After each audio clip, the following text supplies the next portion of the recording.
भूतिया हवेली का रहस्य। रवि और उसके दोस्त सोनू, अजय और नेहा हमेशा रोमांचक और रहस्यमयी जगहों की खोज में रहते थे।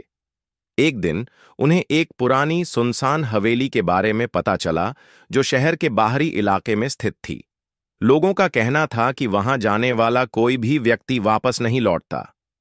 रवि को यह सिर्फ एक अफवाह लगी और उसने अपने दोस्तों को उस हवेली को देखने के लिए मनाया। रात के अंधेरे में चारों दोस्त टॉर्च लेकर हवेली की ओर बढ़े।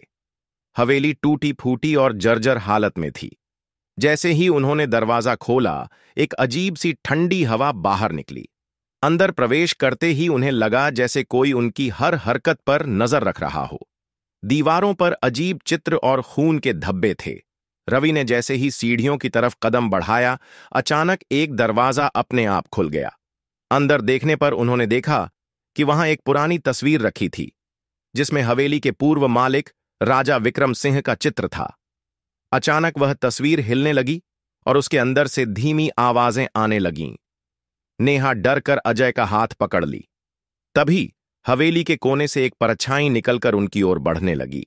सोनू ने टॉर्च से रोशनी डाली तो देखा कि वह एक अधजली महिला की आत्मा थी, जिसकी आंखों से खून टपक रहा था।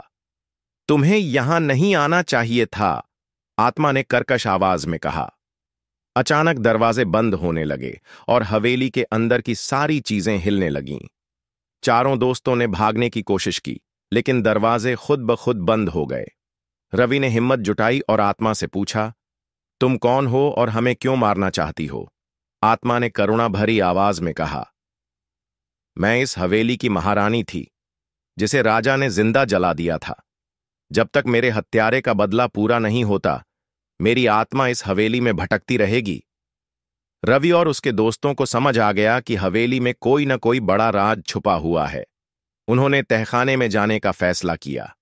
वहां उन्हें एक पुराना दस्तावेज मिला, जिसमें राजा विक्रम सिंह के जुल्मों की पूरी कहानी लिखी थी।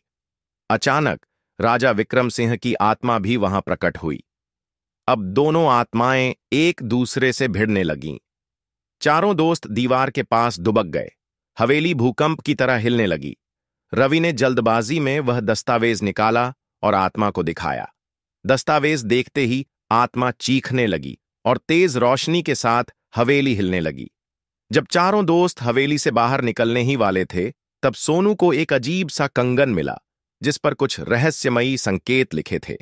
उसने कंगन उठाया और अचानक उसकी आंखें सफेद हो गईं। उसके चेहरे पर एक डरावनी मुस्कान फैल गई। रवि ने घबराकर पूछा, सोनू, क्या हुआ? सोनू की आवाज अचानक भारी हो गई, अब यह हवेली मेरी है।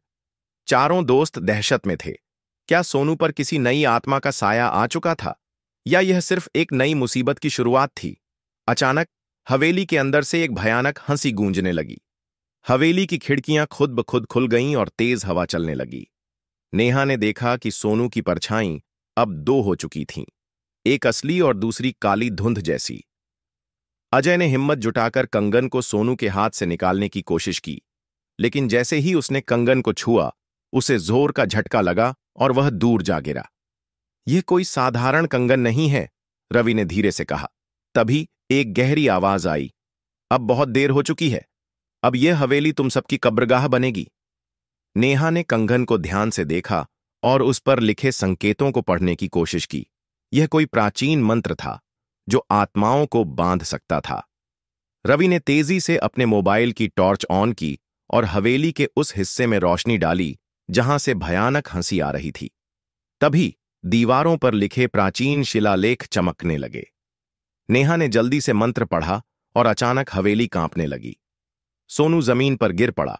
उसकी आंखें सामान्य हो गईं। परछाई चीखते हुए हवेली में समा गई। दरवाजे फिर से खुल गए। चारों दोस्त भागकर बाहर आए। जैसे ही वे हवेली से बाहर निकले, हवेली अचानक ढह गई। सोनू ने धीरे से कहा, अब यह हवेली हमेशा के लिए खत्म हो चुकी है। लेकिन क्या सच में हवेली का डर खत्म हो गया था, या फिर यह सिर्फ एक नई शुरुआत थी?